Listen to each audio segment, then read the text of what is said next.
y a bien sûr une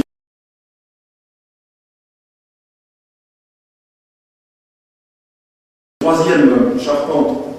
de compétences qui apparaît clairement dans les partenariats, ça a été déjà évoqué, c'est la connaissance,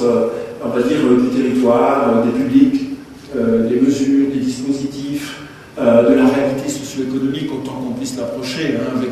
l'impossible absolue transparence, comme ça a déjà été cité, que l'on peut,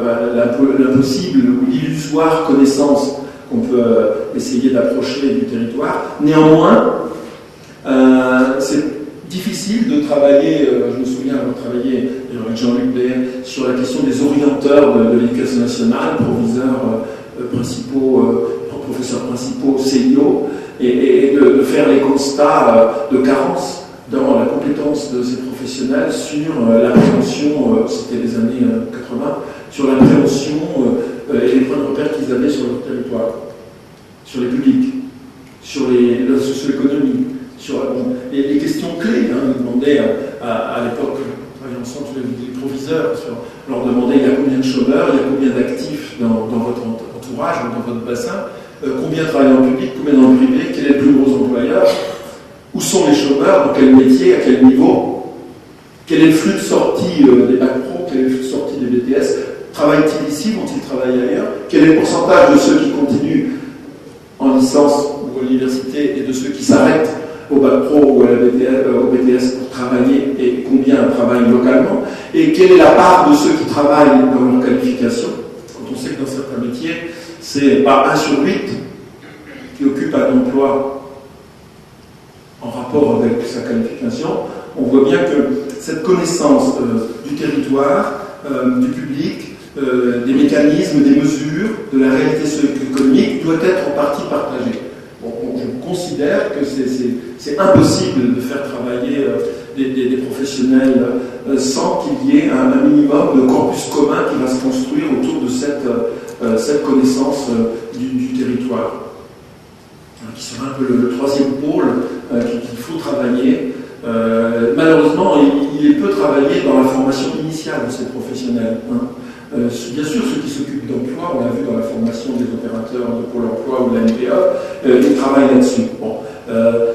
Bien sûr, les enseignants professionnels, mais les personnels qui travaillent dans les missions locales, les structures dans les autres cas. Il faudrait regarder de près, hein, ça a déjà été fait, les profils professionnels et quel est le type de connaissances ou de compétences qui circulent sur la connaissance du territoire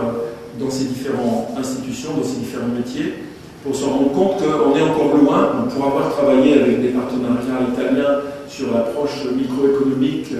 dans certaines vallées ou dans certains lieux, on se rend bien compte qu'une des premières choses qui est mise en commun dans les différents acteurs publics, privés, emploi, insertion, entreprise, c'est cette confrontation des représentations qu'ils ont du territoire dont ils s'occupent, des publics dont ils s'occupent. Donc là encore, bien sûr, ce troisième pilier de compétences sur les partenariats peut être très chronophage. Je vais revenir sur ce que je disais au début en matière de double dépendance et de quelquefois la loyauté prioritaire au projet partenariat, parce qu'on y trouve plus de sens qu'à l'action quotidienne professionnelle qu'on a dans sa propre organisation, en disant que ça a été pointé par beaucoup de chercheurs, les tensions éthiques ou déontologiques qu'il peut y avoir entre les aspirations personnelles qu'on projette sur la société et puis les aspirations de nos institutions. Et donc il y a déjà à regarder de près quelle distance chacun entretient, quel degré d'adhésion chacun entretient avec les propres choix, finalités et valeurs de sa propre institution. Alors ça paraît un détour comme ça, mais lorsqu'on a un peu de temps, et c'est ce que demandent d'ailleurs les professionnels dans leurs échanges de pratiques, c'est une des premières choses qu'ils demandent, c'est des lieux neutres, hors hiérarchie, hors enjeux professionnels, où ils puissent dire les malaises qui quelquefois, et les tensions qui quelquefois sont en eux, entre un certain nombre de valeurs éthiques, au sens valeurs communes de la société, voire déontologiques, dans leur propre métier, hein, qui les font hésiter et qui leur font quelquefois retrouver du sens et rebondir dans leur fonction, grâce à des partenariats avec des structures auxquelles ils doivent recomposer des choses. Alors, déjà, quand j'étais jeune prof à Metz-Borny, je m'occupais trop de ce qui se passait de l'autre côté de la barrière du collège. J'allais trop dans les associations locales et déjà à l'époque, le principal m'avait pris dans la cour, si j'étais jeune prof, j'avais 19 ans, m'avait pris dans la cour et m'avait dit si vous voulez devenir éducateur, vous passez de l'autre côté de la barrière. Moi j'étais enseignant. C'était une époque où on pouvait se permettre d'aller sonner aux portes des maisons pour rencontrer les familles quand on était enseignant. Et maintenant, quand on dit ça en formation recyclage d'enseignants, on dit ah ben non, il n'y a que les assistants sociaux qui ont le droit, les éducateurs qui ont des mandats judiciaires suivis, ou que les flics quand ils ont une enquête à faire, etc. Et donc on voit bien que selon les générations, certaines professions peuvent être comme ça en deuil de méthodologie spontanée, d'expérimentation, qui ne peuvent plus se vivre. Hein, on pouvait parler de l'écran qui est arrivé dans les entretiens entre les intermédiaires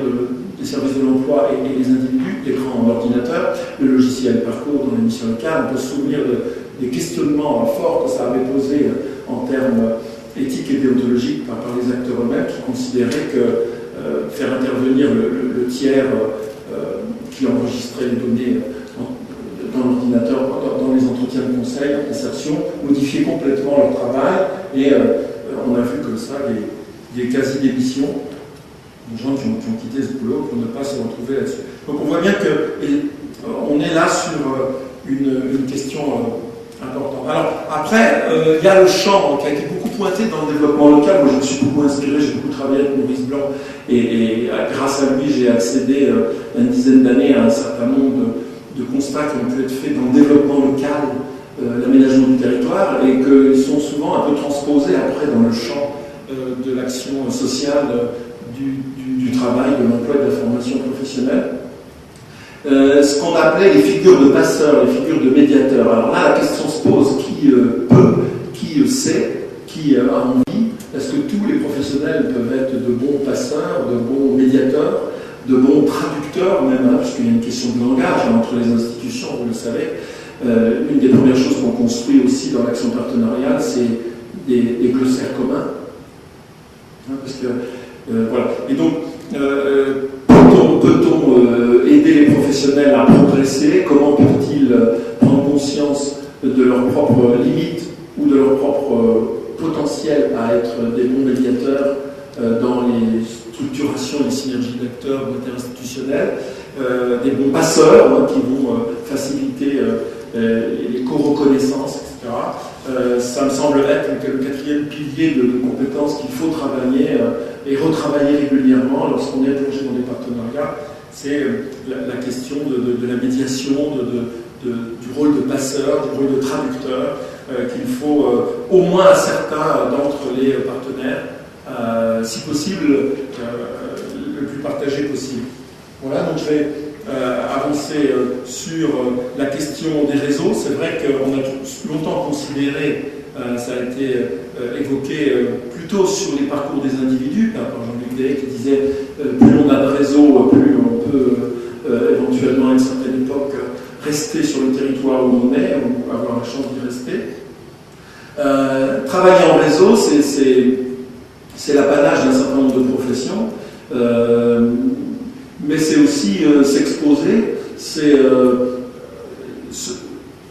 se laisser mener par un certain nombre d'opportunités de tisser des liens, mais on sait aussi que quand on est dans un réseau professionnel, il y a des acteurs ou des institutions qui ont des centralités, qui ont des prestiges, qui ont une notoriété, qui sont détenteurs de pouvoir, détenteurs de décision, détenteurs de ressources humaines, financières. Et donc c'est sûr que les partenaires qui sont détenteurs de ressources, ils sont un peu mieux visés, ciblés, on aime bien les avoir dans ces partenariats, mais ici dans les étages, il y a un an et demi, je me suis pris une claque en intervenant sur les délégués territoriaux et en leur posant la question le partenariat est-il possible entre vous, délégués territoriaux du conseil régional, et les acteurs prestataires de formation. Et il a fallu la régulation d'un chef de service ici pour éviter qu'il me sorte. Ils me sortent parce qu'ils m'ont dit on ne parlera pas de ça avec vous parce que vous êtes du réseau des Greta. Voilà. Et ensuite, en sous-main, quand je suis revenu dans le groupe que je devais animer en termes d'échange de pratiques, ils ont pour la plupart conclu qu'entre un financeur, prescripteur, détenteur de pouvoir politique de coordination sur la région, je prends l'exemple du conseil régional, et des prestataires, c'était quasi impossible le partenariat. Alors là, on en prend un coup. On sait bien que les années 90 nous ont mis dans un système marchand, mais beaucoup de professionnels de terrain disent que le système marchand a des limites. D'ailleurs, on voit maintenant aussi revenir les questions, en tout cas dans certaines régions, de subventions, de contrats d'objectifs pluriannuels, d'attente de propositions de la part des territoires, des acteurs dans une logique endogène et non plus dans une logique descendante de cahier des charges. Donc, moi, je trouvais qu'en tout cas, à ce moment-là, pour ces professionnels-là, c'était comme si on ne pouvait plus revenir en arrière sur l'idée qu'un groupe de partenaires locaux face à un public dans un territoire ne pouvait pratiquement plus, dans les domaines de la relation emploi, formation, territoire, développement économique, ne pouvait pratiquement plus être écouté par les décideurs et les financeurs. C'est quand même, c'est pas vrai tout à fait, mais c'est quand même un indicateur que j'ai trouvé très négatif de retour en arrière. Et de ne pas assez de leçons tirées de ce qui a pu être bon dans les années pleines du partenariat. Voilà, donc le point là, c'était la question de quelle géométrie variable dans les partenariats.